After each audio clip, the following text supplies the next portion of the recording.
Hello, wonderful people. I greet you all.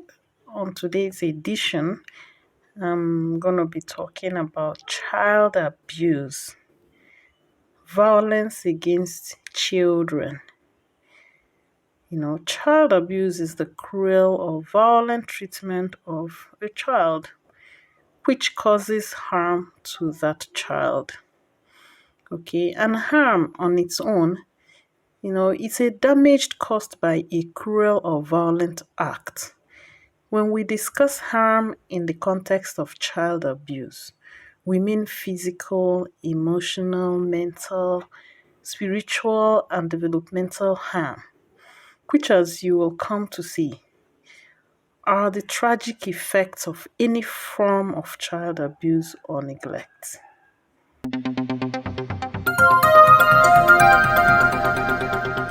Exposure to domestic violence can lead to personality and behavioral problems in children.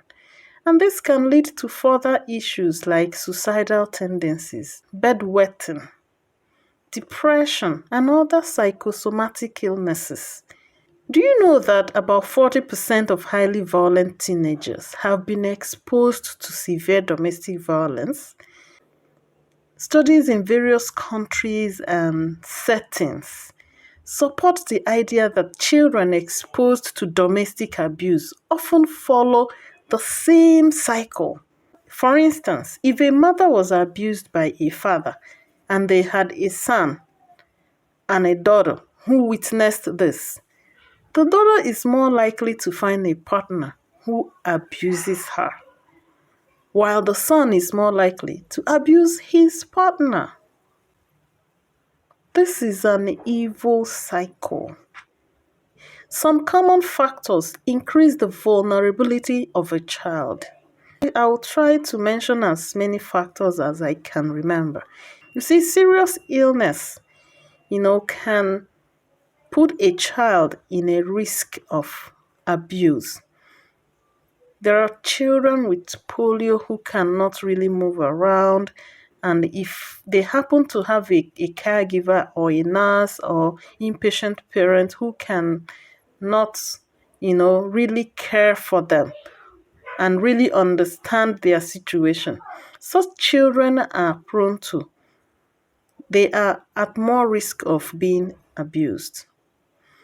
Premature birth and low birth weight can also lead to child abuse. Children who are not so strong, who are so small, can easily be toyed with by their caregiver, and then be mocked and be talked badly about. Disability, whether physical, cognitive, or emotional disability, can pose one to risk of being abused. Right? You hear where people make mockery of someone's disability. This is not a good thing. This is an abuse. This is violence. Okay? And then age is another factor to be considered.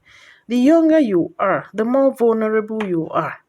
The more prone you are to violence, because the younger you are, the more defenseless you are, the more dependent you are on someone else to care for you. And behavioral problems like aggression and, attention deficits, puts a child at a risk of abuse and violence. You see, kids with tantrum, kids with temperamental problems, kids that are difficult, they easily anger their caregiver, they easily anger their parents, they easily anger whoever they are close with, because a little thing they have, they pick tantrum and all of that. And this can make their caregiver or whoever is with them to beat them up, out of anger. Then another serious factor to consider is family. Family is the bedrock of the society. And family is where everybody comes from. If you're from a problem home, automatically you will become a problem child. Take, for instance, if you have parents who have emotional or mental health problems, you can imagine what it will be like, growing up under such a guardian, under such situation. Your parents can actually even end your life because they are not in control of themselves, right? If you have parents who indulge in illicit use of drugs, who abuse alcohol, who indulge in substances and all of that, you are at a risk of being abused because many times this kind of parents are not in control of themselves. You can imagine a 5-year-old child or a 4-year-old child living under the care of a father and a mother who are both drunkards, right? Number one, that child will be ruined apart from even being abused, and all of that. Such a child, his or her future, cannot be guaranteed, right? Then social isolation. If for any reason you are isolated from your peer, from the society, probably your parents went to prison or any such situation, that child will remain depressed, sick and sad. If you come out from a home where there is constant violence, your mother is violating your father or your father is violating your mother, and they're always exchanging words and breaking things in the house. Just put yourself in this situation as a child to understand what I'm talking about. The kind of thoughts that will be going on in the mind of such a child, the kind of risk such a child is in, right? So remember, I had told you that about 40% of people who suffer abuse today or violence today came out from violent homes.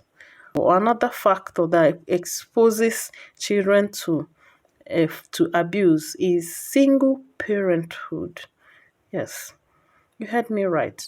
The more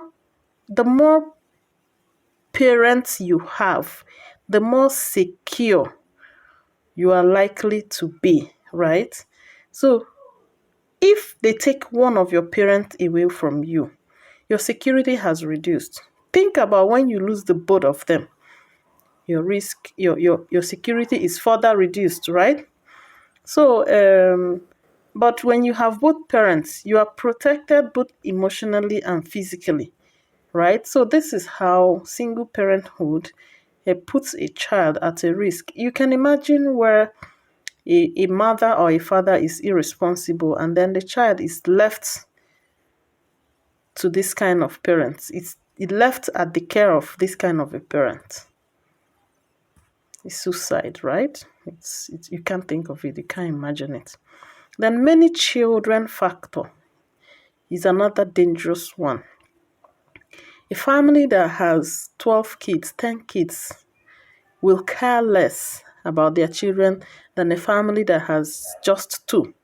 The less children you have, the more likely you are going to protect them, care about them.